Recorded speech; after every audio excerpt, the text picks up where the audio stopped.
கத்திரிக்காய் குழம்பு வைக்கிறேன்னு பார்த்தீங்களா? அதுதான் இல்லை, சிக்கன் குழம்பு.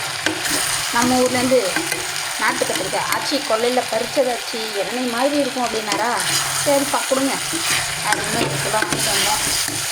அந்த கத்திரிக்காய் அப்படியே ஃப்ரிட்ஜிலேயே இருக்குது. என்னடா பண்ணலான்னு யோசனை அப்படின்னா, ஓகே சிக்கனில் போட்டுடலாம் அப்படின்னு வெங்காயம் தக்காளி இஞ்சி பூண்டு எல்லாம் போட்டாச்சு. கொஞ்சம் காஷ்மீர் சில்லி போட்டாச்சு. கொஞ்சம் மஞ்சள் பொடியும் போட்டாச்சு.